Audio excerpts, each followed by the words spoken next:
honorable members, President of the Republic of India, His Excellency Ram Nath Kovind, and First Lady Savita Kovind, parliamentarians all, distinguished guests.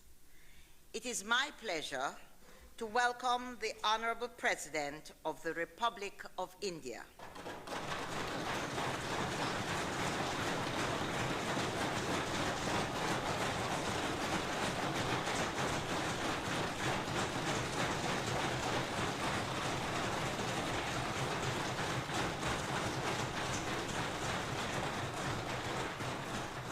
His Excellency Ram Nath Kovind, to the Parliament of Jamaica.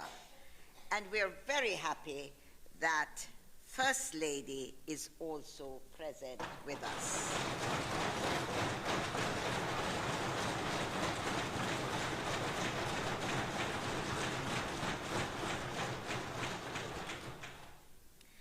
The governments of Jamaica and India share a strong commitment to democratic ideals. And it is truly significant, therefore, that you should visit our Parliament, Your Excellency, at this very time, when Jamaica and India celebrate milestones in democracy. Jamaica's 60th anniversary of independence and India's 75th year of independence.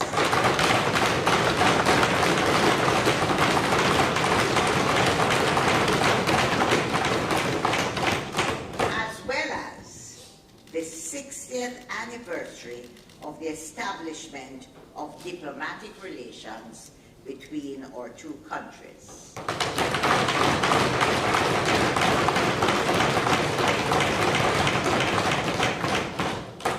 Members, it is our honor to have you with us this morning, Your Excellency, and we look forward to your address later. Prime Minister.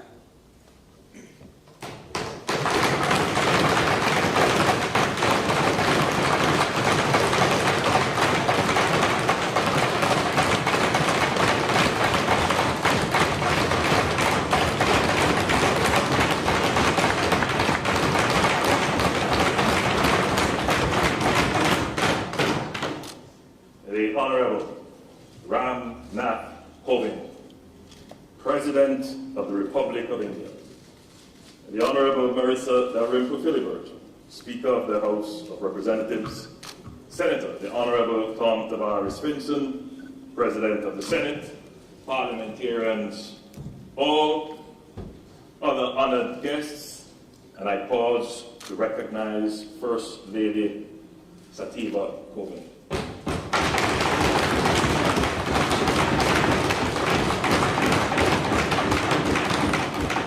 Distinguished ladies and gentlemen, it is our privilege to host the Honorable Ram Nath Kovind, President of the Republic of India, on his official visit to Jamaica. Shri Kovind, Namaste.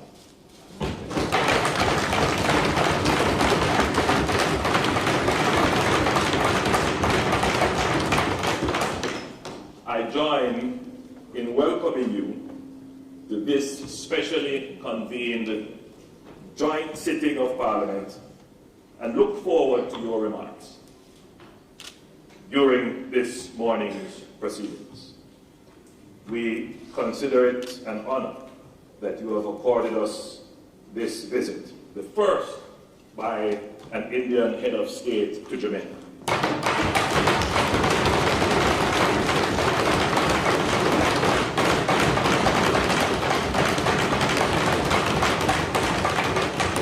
Your presence is an important acknowledgement of the strength and depth of the Jamaica-India relationship.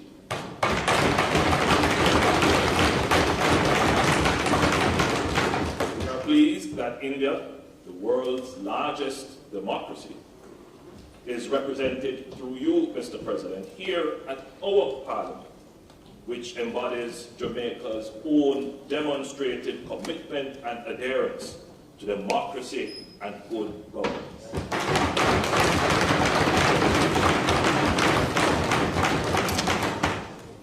Madam Speaker, as you had mentioned, Jamaica and India established diplomatic relations on the 12th of August 1962. We will celebrate our diamond anniversary of formal relations this year, but we recognize that our relationship began more than 175 years ago, in 1845 to be exact, with the arrival of the first Indians at Old Harbor in St. Catherine.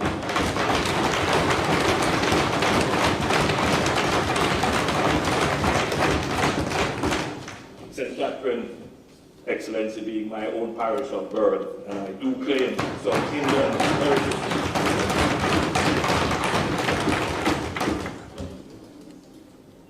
The long-standing history of collaboration and friendship between Jamaica and India has been central to the economic, cultural, and social development of our island.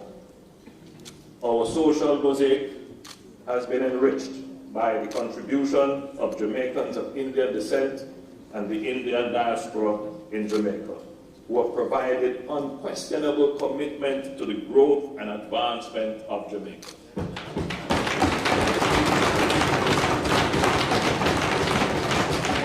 This has been a testament to our inclusive reality, as evidenced in our national motto, out of many one people. I take the opportunity to again place on record the deep appreciation of the government and the people of Jamaica for the invaluable support provided by the government and people of India towards Jamaica's COVID-19 vaccination efforts.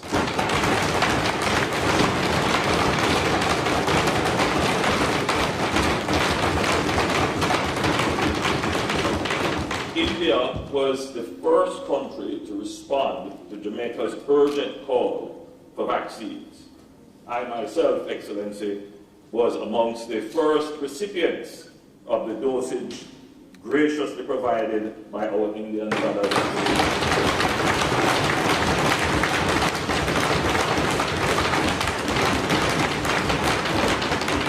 This fraternal and much needed support will long be remembered.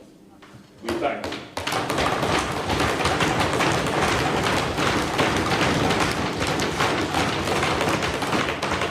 We have been beneficiaries of Indian know-how through courses and scholarships to build our human capacity and improve our knowledge base. There's also been significant support towards community development, including the approval by the Indian authorities in 2021 of a grant of US $1 million for the Kingston Town Development Project.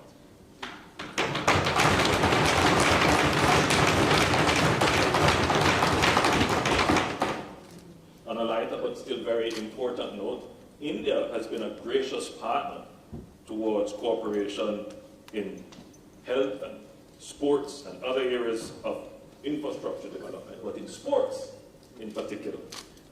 We make special note of India's contribution to development of cricket in Jamaica.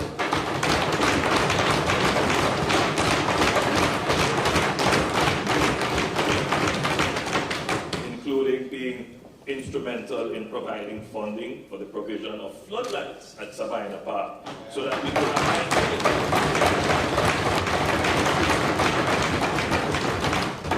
And on your trip, Excellency, you also provided gears for some of our cricketers.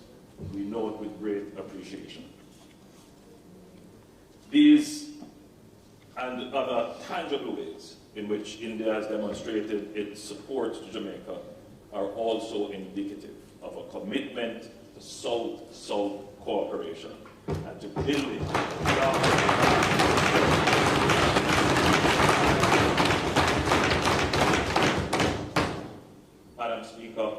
because India has a proud tradition of providing stellar intellectual leadership globally. Your country, Mr. President, has been instrumental in deepening our understanding of and appreciation for the arts and sciences. India also stands as the birthplace of two major religions and multiple spiritual doctrines and philosophies that have influenced religious and cultural practices all over the world, including here in Jamaica. Modern India has therefore found its rightful place and is being appropriately recognized as a center of scientific and technological advancement, particularly in the areas of information technology, medicine, and agriculture. Through the astute leadership provided by Prime Minister Modi, who I consider a friend, India has successfully combined age-old and well-proven traditions and values with cutting-edge innovation, while simultaneously diversifying and expanding its outreach to create a dynamic, vibrant, and innovative society. Parliamentarians all, the government of Jamaica is committed to deepening its relations with India. We have done so through the establishment of the High Commission of Jamaica in New Delhi, which has been in operation since September 2020.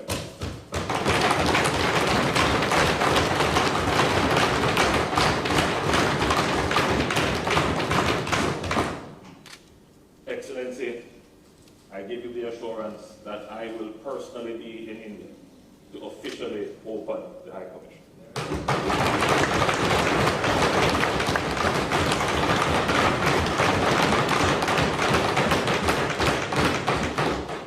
The government will continue to work towards expanding the Jamaica-India partnership, which has been strengthened during President Kovind's visit. Yesterday, a memorandum of understanding was signed to increase cooperation in the field of diplomatic training. This will add to the important capacity-building initiatives already being offered by India to Jamaica.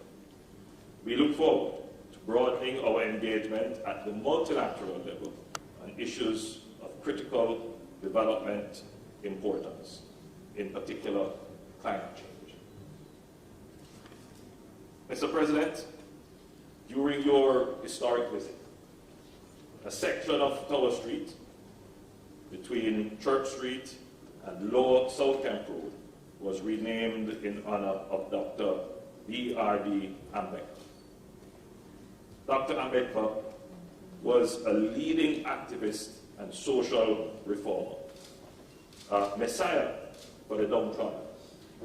Ambedkar continuously fought for the eradication of caste-based discrimination that had fragmented Indian society. You have compared him, Excellency, to our own Marcus Garvey. Ambedkar himself was the victim of discrimination, inequality, and prejudice. However, fighting against all odds, he received higher education, becoming the first ever from his community to do so. After completing his studies, he launched himself politically, fighting for the rights of the depressed classes and against the inequality practiced in the society. Academically trained as a jurist, he went on to become the first law minister of Free India and the chief architect of the Constitution of the Republic of India.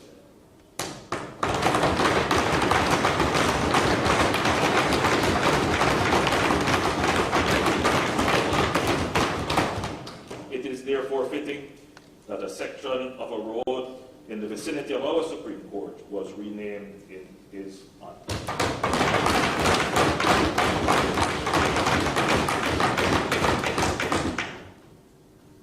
Mr. President, it would be clear from your visit that our two countries have much in common, including our membership and work in the Commonwealth.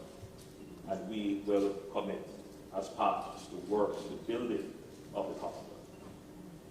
So, Mr. President, I thank you once again for visiting Jamaica. We trust that during your time here, you have been able to enjoy some of our local sights and flavors of Jamaica. As you return to your incredible country, please take back with you fond memories of the time you have spent with us. Please pass on to Prime Minister Modi our highest regards and respect.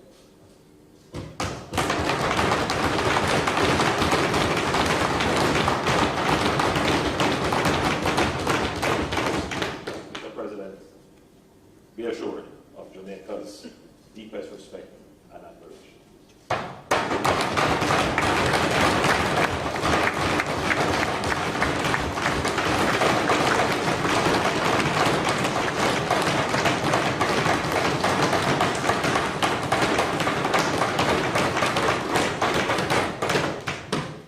Leader of the Opposition.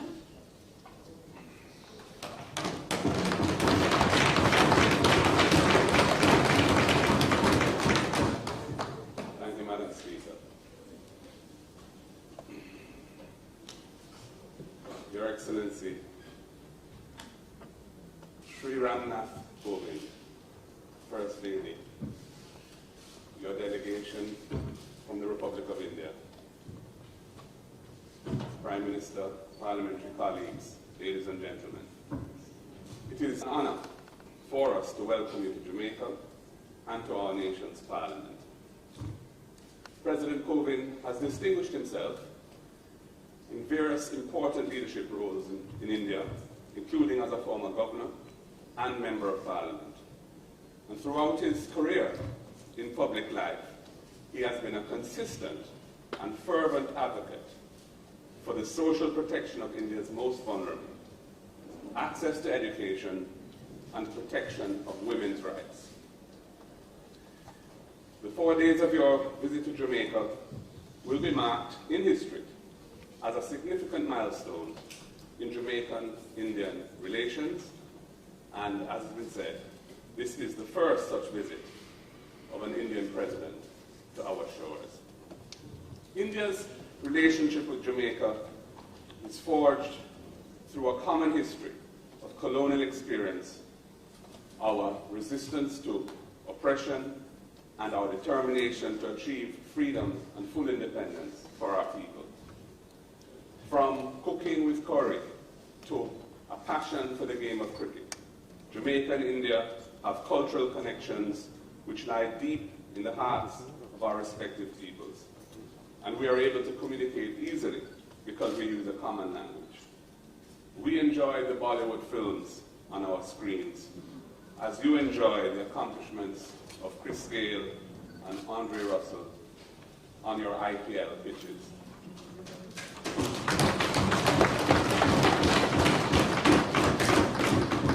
Our shared historic experiences have also resulted in our nations having in common many foundational characteristics, including commitment to the rule of law, a democratic system of government, the protection of human rights, and our membership of the Commonwealth.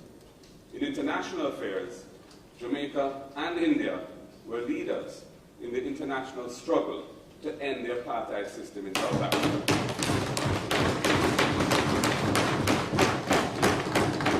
And both nations helped to forge an independent, non-aligned path for developing nations amidst the political polarization of the Cold War era. As has been said, Jamaica has benefited and is continuing to benefit tremendously from friendly relations with India, from which have sprung numerous bilateral partnerships which have assisted our national development and have created opportunities for our people. Over many years, India has demonstrated generous support for Jamaica and other states in the Caribbean and remains committed to the development of our region and fostering Commonwealth unity. Through the CARICOM Development Fund, India has invested in our economies, providing financial and technical assistance in critical areas such as renewable energy, physical infrastructure, and the development of our human resources. We note with admiration the rapid pace of India's economic development over the past 2 decades. And indeed, India is projected to have the fastest growing economy of any major economy in the world this year.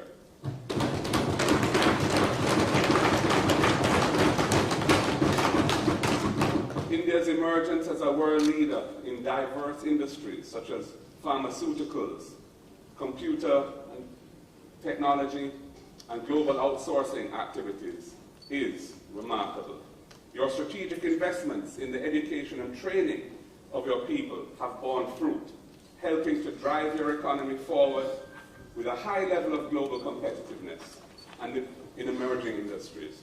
As a testament to this success, Indians now provide senior executive positions in many of the current large companies across the world. Many household names, including in the West, are now managed at the highest level by Indian nationals. Of particular note is India's remarkable pace of adoption of a most profound digital transformation, which has effectively penetrated all levels of your population. It is driving efficiency in your economy, it is supporting the high levels of economic growth of which I spoke, and it is helping to uplift vulnerable and marginalized segments of your vast population. We salute you for your innovativeness.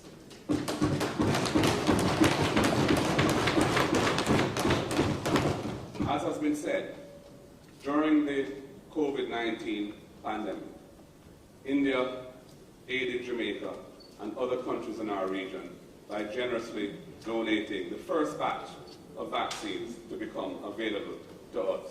And Prime Minister may have mentioned that he and I actually got vaccinated at the same place at more or less the same time and tried to set a tone for the nation as a whole in embracing vaccination. India's vital gift has helped to lay the foundation for our recovery from the ravages of this pandemic. And it underscores the importance of long-standing relationships based on mutual respect, collaboration, and cooperation. The world is witnessing the emergence of a new set of challenges, including climate change, food insecurity, high inflation. And these are threatening to wreak havoc on developing nations like ours and are exacerbating the underlying inequities around the world. It is a time when mature and tested relationships like that enjoyed between India and Jamaica will be vital in finding ways to overcome these serious global challenges. I'm confident that Jamaica and India will remain close partners as we navigate these increasingly complex global issues. Mr. President, I look forward to productive dialogue during your visit and hope that throughout your stay here, we will have meaningfully demonstrated our nation's respect, appreciation, and gratitude for your great nation. Once again, Mr. President, we welcome you and your delegation to Jamaica and to our Parliament. Thank you.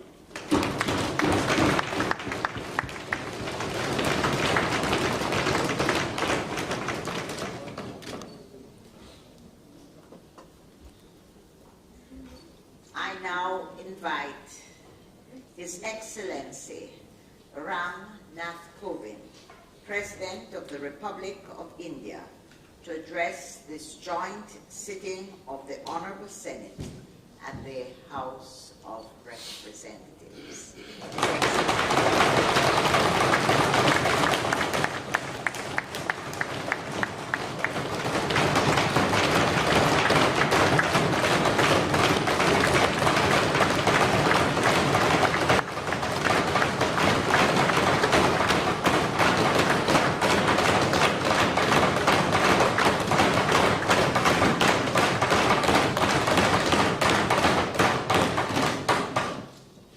Thank you. Honorable Speaker, Madam Marisa Dalrymple Filbert, Honorable President of the Senate, Mr. Thomas Tabris Finson, the Most Honorable Prime Minister, Mr. Andrew Holness, Leader of the Opposition, Mr. Mark Golding, Honorable Ministers, distinguished members of the House of Representatives and the Senate, especially invited guests, ladies and gentlemen. I am deeply honored to be addressing the joint sitting of both the Houses of Parliament today. Madam Speaker, as the constitutional head of the world's largest democracy, I feel delighted and honored to speak to this august gathering of the leaders of the vibrant democracy of Jamaica.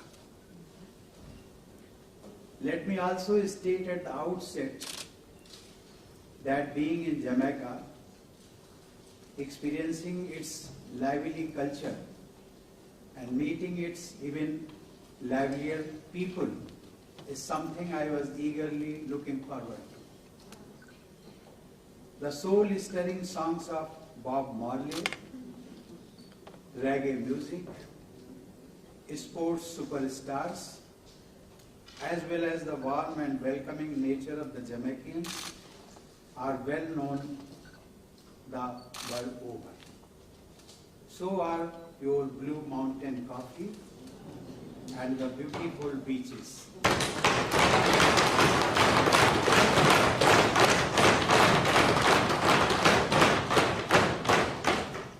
Madam Speaker, 15,000 kilometers away from India, I feel very much at home before you.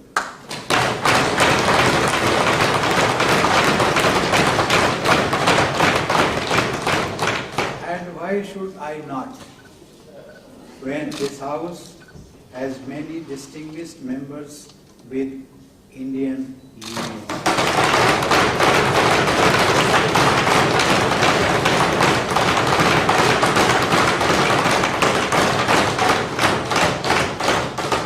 Jamaica has welcomed Indians with open arms and given them dignity and respect. As a result, not just politics, but business, music, sports, dress, and food have all witnessed rich Indian cuisines. Madam Speaker, I brought with me from India a sandalwood sapling, and I planted it at the India-Jamaica Friendship Garden in the Hope Botanical Garden study.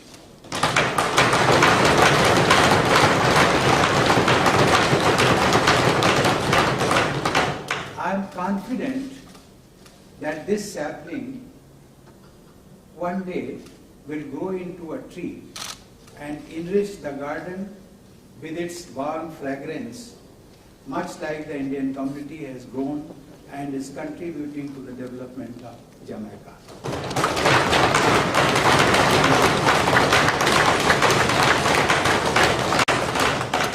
And yet, it is not only the Indian diaspora and the cultural bonds that bring our two countries together, but our belief in democracy and liberty also binds us together.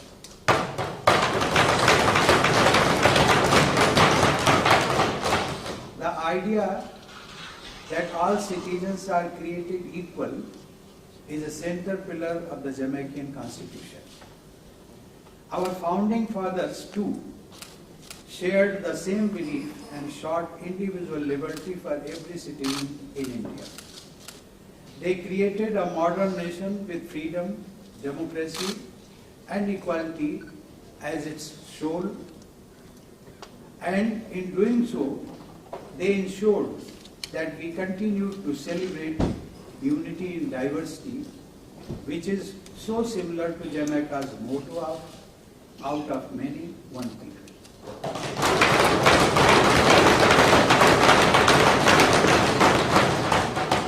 Thus, I stand here today not only as a visiting head of a state, but as a representative of a fellow nation with a shared tradition. Madam Speaker, yesterday I began my visit with paying my obeisance at the memorial of the Right Excellent Marcus Garvey. His pioneering leadership against injustice and discrimination has inspired generations across the globe, giving dignity and a better life to millions. Members and friends, in India, Dr. Baba Saheb Ambedkar, revered by the people, dedicated himself for the uplift of the downtrodden and eradication of social evils. He introduced the provisions for social empowerment in the Constitution and was rightly called the architect of the Indian Constitution. I feel grateful for the gesture of Jamaican government to name an avenue in Kingston after Dr. Ambedkar, which I inaugurated yesterday.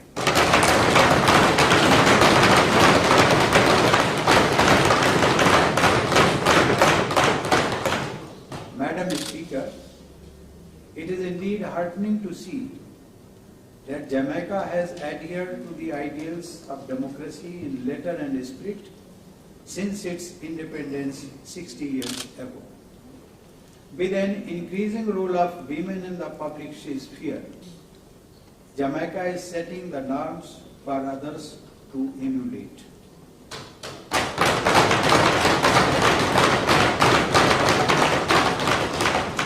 I would like to congratulate Jamaica for setting an example by appointing a female Chief of Defence Staff.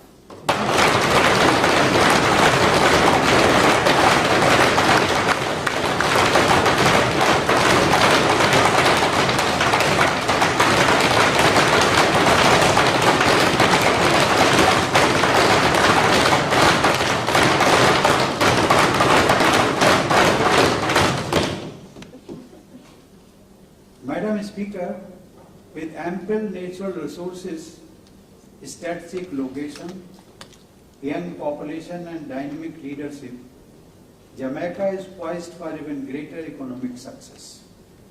Its leadership in the CARICOM region, international rules-based behavior, and the desire to shoulder greater responsibility make it a partner of choice for other countries.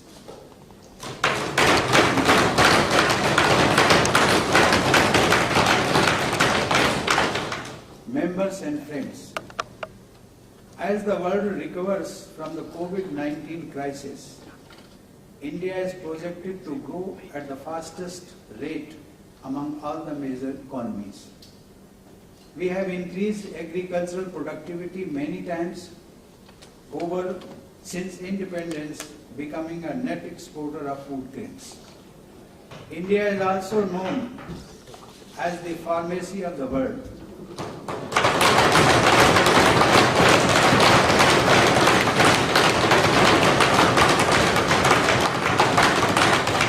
Manufacturing quality medicines and vaccines at affordable costs. India has crossed the renewable energy capacity of 150 gigawatts and has set itself a target of 450 gigawatts by 2030.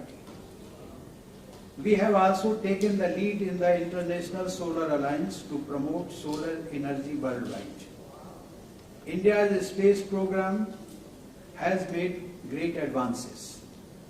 We are one of the select countries to send an orbital mission to Mars, in addition to regularly launching satellites for countries around the world. India is poised to become a knowledge economy that creates, disseminates, and utilizes knowledge to promote growth and development. Today, India and Indians are taking the lead in research and development on cutting-edge technologies like artificial intelligence, machine learning, and metaverse that form the basis of the fourth industrial revolution. India is also the hub of startups and innovative technologies and is among the top 3 countries having the largest number of unicorns. Madam Speaker, a special reference must be made to India's education sector, particularly its world-renowned institutes of excellence, with many of the alumni of the prestigious Indian Institutes of Technology and Indian Institutes of Management heading the largest businesses and technology companies of the world.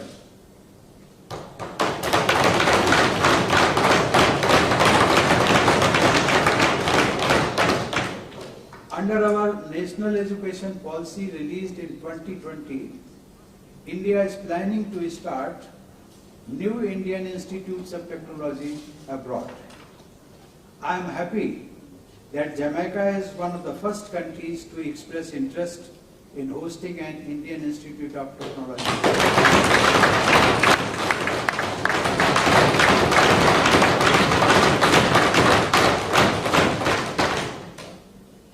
The national education policy has also opened up specialized technical courses in premier Indian colleges and universities for foreign students. Jamaican students should take advantage of this opportunity by studying at some of the best institutions respected globally, charging only a fraction of the cost compared to Western institutions.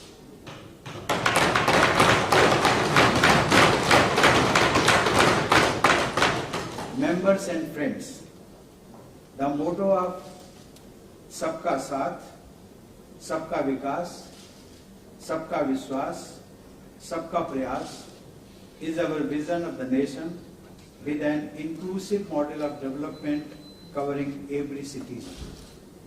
At the same time, it is a celebration of our diversity, the strength of social harmony, and a commitment to individual liberties and rights. This is the timeless ethos of our culture. This is the core of our constitution and also the foundation of our future. Madam Speaker, India's abiding faith in the ideal of Vasudhaiva Kutumbakam, which means the world is one family, reflects our eternal values.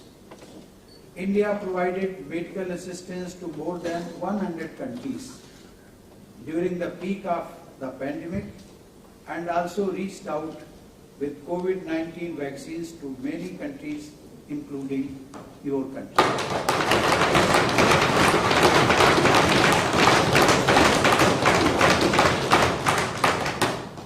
Madam Speaker, Jamaica's strategic position in the vicinity of some of the largest global economies and its talented pool of English-speaking youth provide it with an excellent opportunities to become a knowledge highway and benefit from the fourth industrial revolution. India shares Jamaica's Vision 2030 goals of empowering its people and ensuring a secure, cohesive, and just society while becoming a prosperous and sustainable economy. India is ready to partner with Jamaica and share its technical skills, knowledge and expertise which could transform Jamaica's education and businesses.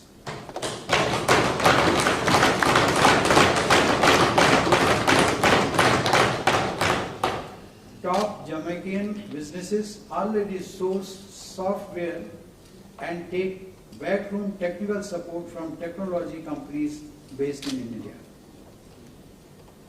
India and Jamaica are already cooperating under the International Solar Alliance for reducing the carbon footprint.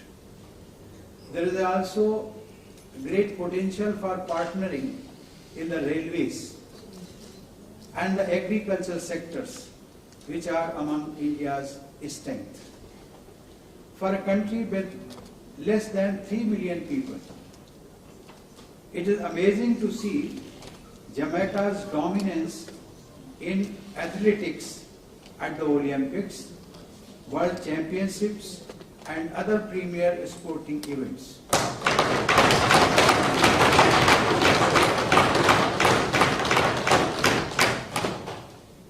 Sometimes we feel jealous of you.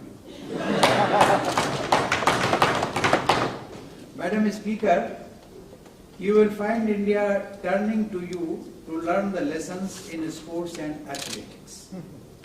In music and entertainment, cross-pollination will enrich the entertainment industries in both the countries. Also, in hospitality and tourism, there is a great scope for cooperation and mutual learning.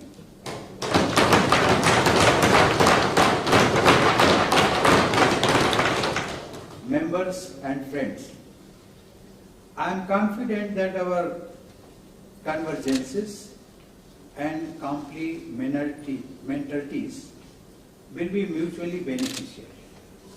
As we celebrate the completion of 60 years of our diplomatic relations, let us derive inspiration and strength from our growing partnership, our foundational principles, and shared values.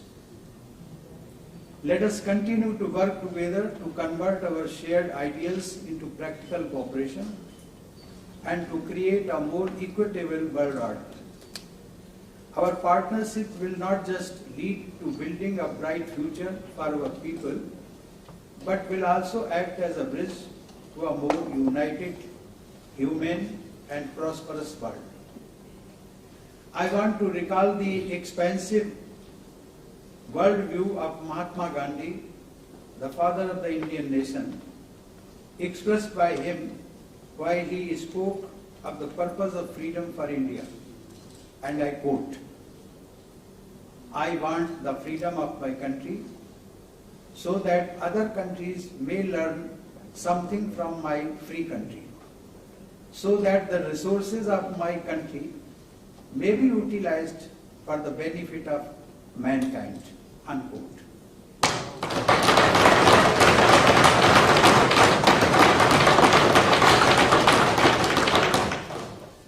With these words, I thank Madam Speaker for giving me an opportunity to address this august House. It was a pleasure to share my thoughts with you all. I wish that the people of our great democracies reach new heights of friendship, cooperation, and prosperity. Thank you.